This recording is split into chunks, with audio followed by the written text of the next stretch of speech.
Barcha ағайындар дастархан басына жайғасыңыздар. Қазір Марат ағамыздың барша достары да келе жатыр. Сол себепті той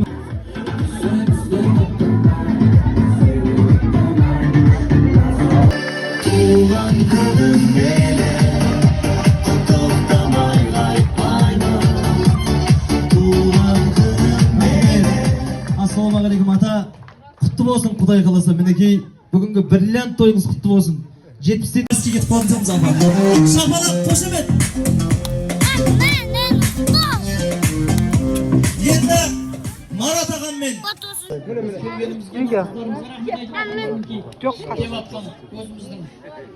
міне осындай жастар барлығыңызда өте беріңіздер. Мынау Жамбыл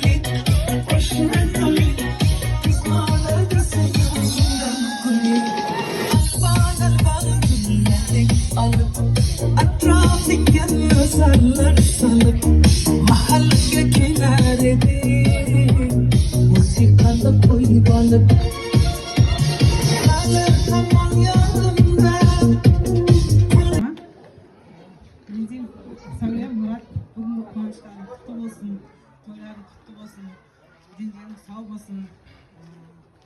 Мына Заңғар баламыздың кіндік шешесімін, ана кісі кіндік әкесі.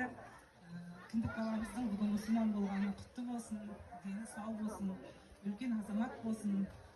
Ортамызда осындай қуаныштарға әрқайсымыз келіп жүре берейік. Мына қоныстарың құтты болсын. Өзен қандай әдемі кең болсаңдар, пейілден сол сияқты үлкен ғимарат соқтыңдар. Молодец, баршаға жұмысты бола берсін. Сәуле енді мына жұмыс бабымен біраз жерді көріп келді ғой, біраз елді көріп келді.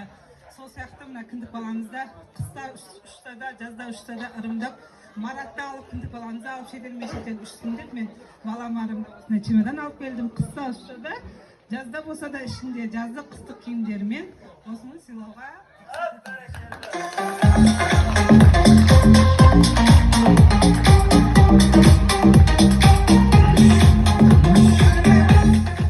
Сәуле, дәл осындай мен сияқты ауыр аяқ болып жүрген кезі ғой.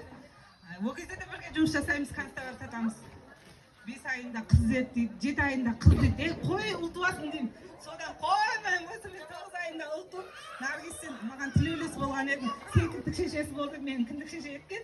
Сонымен сол ұлды туылғанша тілегенбіз, 2 қыздан кейін ұл тусын деп. Сол ұлымыз міне мұсылман болып отыр, біз сол қуанышқа өте қуаныштымыз. Сол қалғандарға жұмысты бола берсін. Бәріміз тілекшіміз.